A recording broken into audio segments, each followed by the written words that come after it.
Mary Lou Jaramillo, Master Food Volunteer with Johnson County K-State Research and Extension. Today, I'm going to demonstrate how to prepare Day of the Dead bread, or Pan de Muerto. This bread is used during Day of the Dead, and it is a cultural celebration, primarily in Mexico, but in other parts of the United States and Latin America. It is a sweet bread that honors the dearly departed friends and relatives. So here it is used throughout the communities, at cemeteries, and in people's homes as altars or ofrendas. And they're created to honor our dearly departed. Here is an example. My parents, who today, if they were alive, they would be 102 and 100 years old.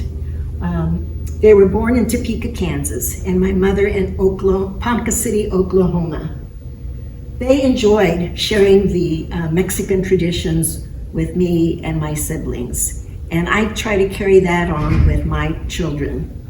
So here you see my family, my mom and dad, the food, some of the food that they love to prepare: hojas for tamales, chile anchos for tamales, Mexican chocolate, mariachi music, the significance of faith in our community, the rosary, and other items. So let's get started. So to prepare the bread, let's get started by using 3 cups of all-purpose flour. I've already measured the flour and placed it in this bowl. Make a well.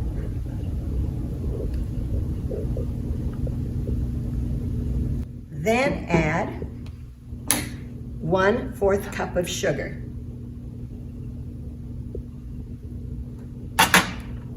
1 teaspoon of yeast. 1/2 cup of warm milk. Pour gently.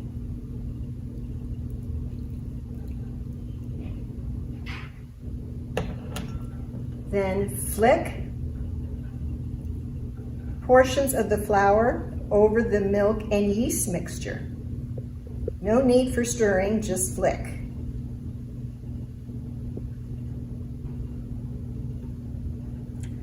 Set this aside and let the yeast work for 1 hour. Be patient. So the yeast has been allowed to work for at least an hour. And here's an example of the bubbling of the yeast with the milk and the sugar. So I'm going to use my electric mixer, since this requires kneading the dough for 10 minutes and then a second 10 minutes when we add the butter. Let's begin with 2 eggs. These are room temperature, and I'm going to add 1 at a time and stir.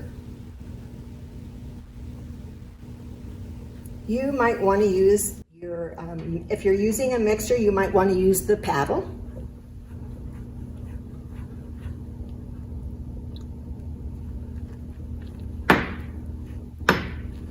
Incorporate as well as you can. Then we'll add the extra ingredients. It calls for 1 tablespoon of orange zest. So when you use the orange, when you're zesting the orange, avoid zesting into the white part. It's very bitter.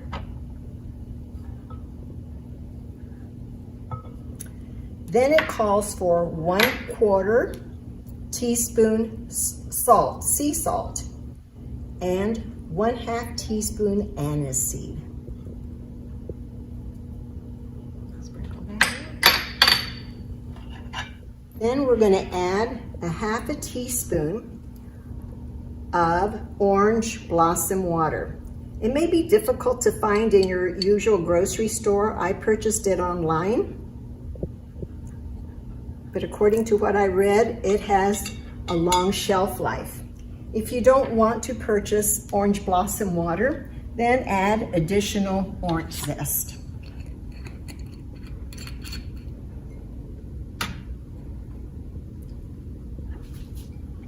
So now I'm going to add and use my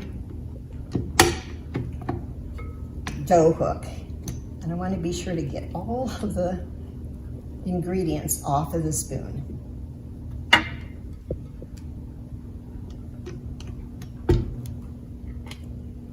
We're going to work it for at least 10 minutes. And I like to have a spatula available so that I can work the flour into the dough. We now have allowed the dough to knead for 10 minutes. Now I'm going to add butter, 4 tablespoons of butter. And we're going to allow that to work until the dough stiffens up a bit, but you don't want it real stiff. You want it to be a little sticky.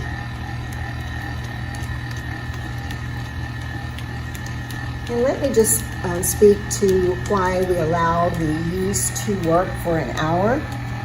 I was told that 1 hour is a pre-ferment period, and it works to enhance the flavor of the bread, primarily that, and to add to strengthen gluten. So as you can see, it's quite, I'm going to say runny, but it's very loose. And I keep extra flour on hand to add if necessary.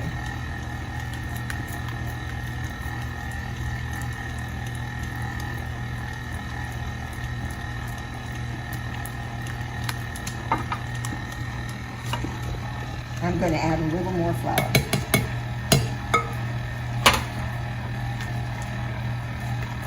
Adding butter for the second kneading allows for a softer bread. And now, as you can see, the dough has met its 10 minute, and we'll remove it from the bowl.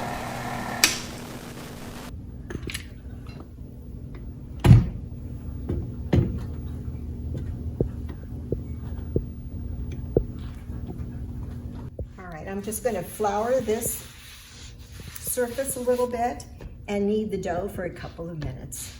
And we're going to knead the bread for just 2 to 3 more minutes on a lightly floured surface. Don't over flour.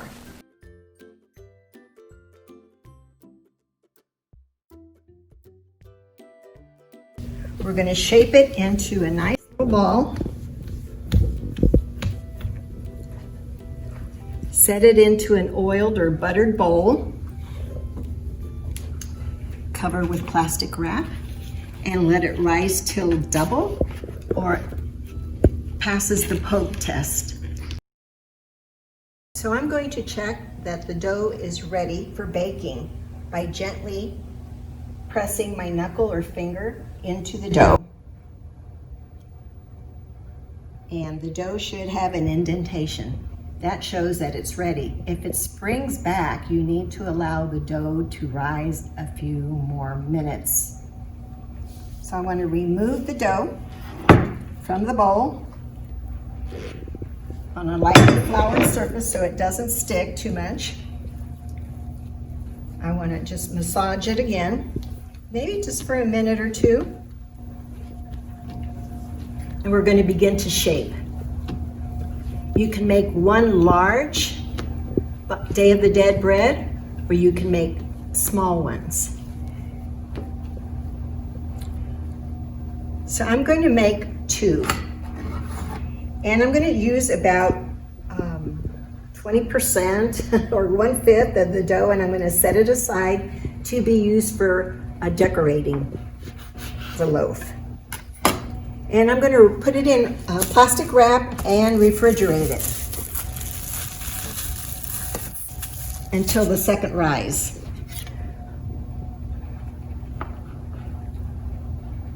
I'm going to divide the rest of the dough into 2 pieces. And they don't have to be exact, but shape them into round loaves. Put them on a baking sheet that's lined with parchment paper or oiled baking sheet.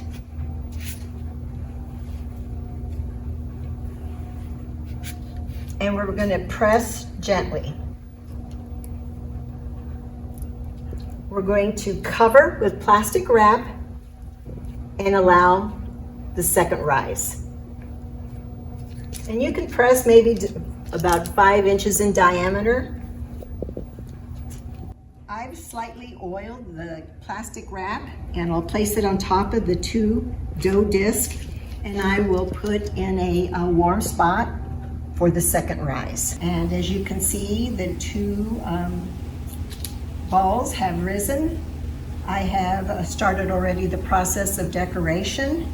I removed the small dough that I had in the refrigerator and divided it into 6 different pieces. And there are several ways to do this. The easiest for me is just to separate the dough into 4 different pieces, 5 different pieces for each ball. Take 2 small pieces and form 2 balls. Set it aside. Take the remaining pieces and shape in the form of a log or a rope, and try to form them in what might resemble a bone. And I have used water so that the bone adheres to the dough or the ball.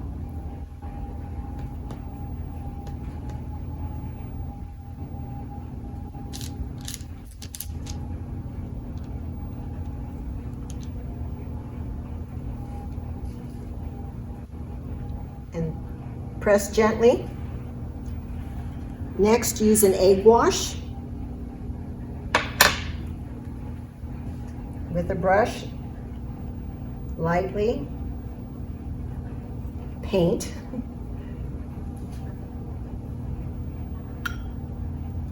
the bread dough, including the dough that resembles the bone.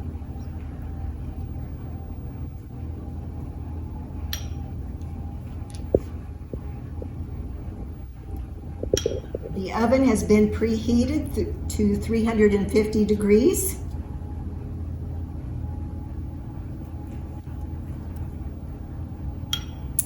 And it will take approximately 15 to 20 minutes for these smaller loaves to bake. Home ovens are a little bit different, so just monitor. I'm going to use some sugar, either granulated sugar or this raw sugar. Or if you have colorful sugar, you can cover it as well.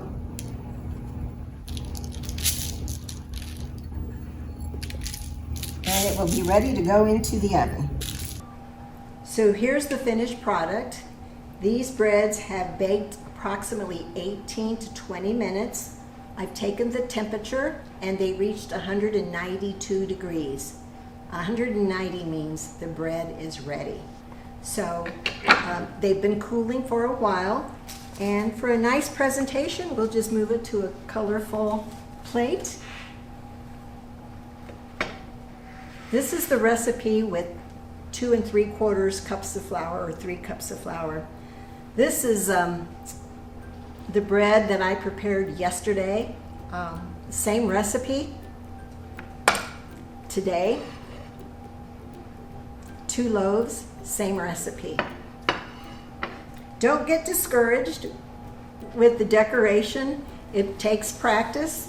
As an example, here's the cookbook that I used, and you can see that this bread was professionally done and probably photographed many times.